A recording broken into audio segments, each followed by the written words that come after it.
কিরে সকালে মাথায় হাত দিয়ে বসে আছিস কেন? কিসের টেনশন তোর? না স্যার, কিছু না।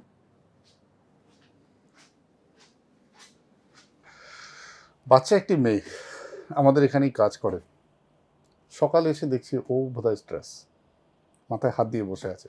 সত্যি তো, স্ট্রেস আজকাল আমাদের সকলের জীবনের একটা খুব একদম জীবনের একটা অসম্ভব একটা গুরুত্বপূর্ণ অঙ্গ হয়ে দাঁড়িয়েছে। স্ট্রেস ছাড়া বোধহয় কেউই নেই, ছোট থেকে বড়, আবাল বৃদ্ধ বনিতা, প্রত্যেকেই কি জিজ্ঞেস করুন, সবাই বলবে আমার এত স্ট্রেস আর পেরে উঠছি না।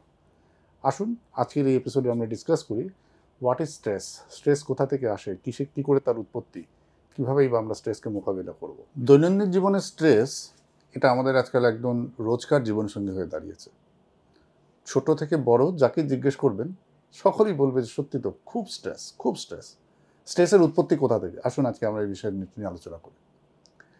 আমাদের মাইন্ড মানে মন, তার কতগুলো ফ্রেমওয়ার্ক রয়েছে, সে নানান বিষয় নিয়ে চিন্তা করে, ভাবনা করে, কিছু জিনিস এক্সিকিউট করবার প্ল্যান থাকে।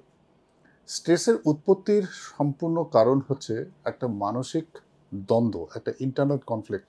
সেখান থেকে সেই কনফ্লিক্টটা কীরকম হতে পারে আপনি যা চাইছেন সেটা আপনি করে উঠতে পারছেন না, বা সেটা যা চাইছেন আর যা পাচ্ছেন তার মধ্যে একটা ব্যবধান রয়েছে।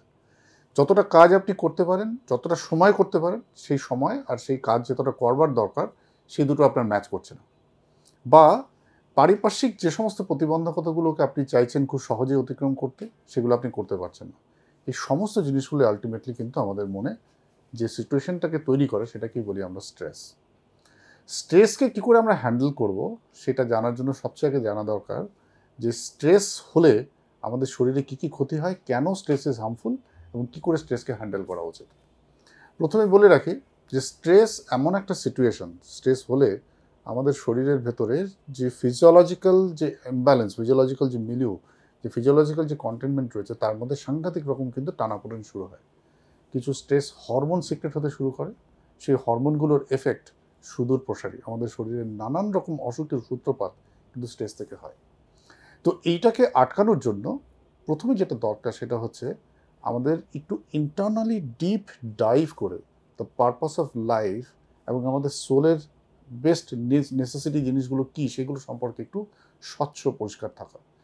আমরা অনেকেই হয়তো জানি না কেন আমরা বেঁচে আছি, কি করতে চাইছি, জাস্ট একটা র্যাট রেসে ছুটছি, পাশের জন্য এই করছি, আমাকে হয়তো সেটা করতে হবে, maybe I am not made for that. সুতরাং এই ব্যাপারটা মানে আপনার স্বরূপটাকে যদি ঠিক করে জানা যায়, যদি আপনি ডিপ ডাইভ করে exactly what is your soul, what is your need of your soul, সেটা যদি আপনি খুব ভালো করে বুঝতে পারেন, তাহলেই কিন্তু হয়তোবা আপনি ঠিক পথে হাঁটতে পারবেন, যেখানে আপনার ক্যাপাবিলিটি, আপনার করবার আর আপনার চাওয়ার মধ্যে একটা বিস্তর গ্যাপ তৈরি হবে না। যখনই আমরা কাউকে কপি করতে যাই, কারো একটা সে যে ব্যাপারই হোক, নিজের প্রফেশনে হোক, আশেপাশে চাকরি হোক, আমরা যখন নিজের মতো করে না বেঁচে অন্যকে কপি করতে চাই, তখনই একটা চাওয়া আর আমি যা করতে পারছি তার মধ্যে একটা বিস্তর ব্যবধান তৈরি হয়, তার থেকেই তৈরি হয় স্ট্রেস। স্ট্রেস ম্যানেজ করার জন্য অনেকগুলো পদ্ধতি রয়েছে। প্রথম ফার্স্ট অ্যান্ড ফরমোস্ট ইম্পর্টেন্ট হচ্ছে নিজের স্বরূপকে চেনা। এটার জন্য এটা কিছুটা স্পিরিচুয়াল কাইন্ড অফ থিং, মানে আমাদের কিছুটা ডিপ ডাইভ করতে হয় টু আওয়ার ইনার মাইন্ড, বা দেয়ার আর সাম লট অফ মেডিটেশন টেকনিক, যেটা দিয়ে আমরা খুব মনের ভেতরের বাইরের খোসাগুলোকে সরিয়ে মনের ডিপ ভেতরে ঢুকে আমাদের ঠিক আমরা কি চাই, এক্স্যাক্টলি হোয়াট আই ওয়ান্ট, সেই জিনিসটাকে খুব দৃঢ়ভাবে সাবকনশিয়াস মাইন্ডে এস্টাবলিশ করা। বহু ক্ষেত্রে আমরা এটা করতে পারি না, জানেন। আমাদের সাবকনশিয়াস মাইন্ডে এক ধরনের ইচ্ছা রয়েছে আর বাইরে আমরা এক ধরনের কাজ করে যাচ্ছি। ফলত কী হবে, যা করছি, যা পাচ্ছি আর যা আমাদের আলটিমেটলি ম্যানিফেস্টেশন হচ্ছে তার মধ্যে একটা বিস্তর গ্যাপ তৈরি হবে, that will lead to the stress. সুতরাং স্ট্রেসকে মোকাবিলা করতে গেলে প্রাথমিকভাবে আমাদের জানা উচিত খুব honestly, it need not to be disclose to anybody, যে এক্স্যাক্টলি হোয়াট ইউ ওয়ান্ট। সেটা যদি আপনার কাছে খুব ক্ল্যারিটি আছে, খুব পরিষ্কার আছে যে আপনি এক্স্যাক্টলি কী চান, তাহলেই দেখবেন যে আপনার যে সোল, আপনার যে ইন্টেলিজেন্স, যে গড গিফটেড ইন্টেলিজেন্স আপনার ভেতরে রয়েছে, সেটাই আপনাকে একটা সঠিক পথ দেখাবে যে কী করলে you can satisfy your soul and automatically you will be stress free. কিছু অসুখ থেকেও স্ট্রেসের উৎপত্তি হয়, যেখানে আমাদের নিউরোলজিক্যাল কোঅর্ডিনেশনগুলোর গণ্ডগোল হয়। তাদের মধ্যে একটা খুব ইম্পর্টেন্ট অসুখ হলো যারা নিউরোলজিক্যাল অ্যাংজাইটি ডিসঅর্ডারে ভোগে, কিছু মানসিক রোগ রয়েছে যাতে ভোগে।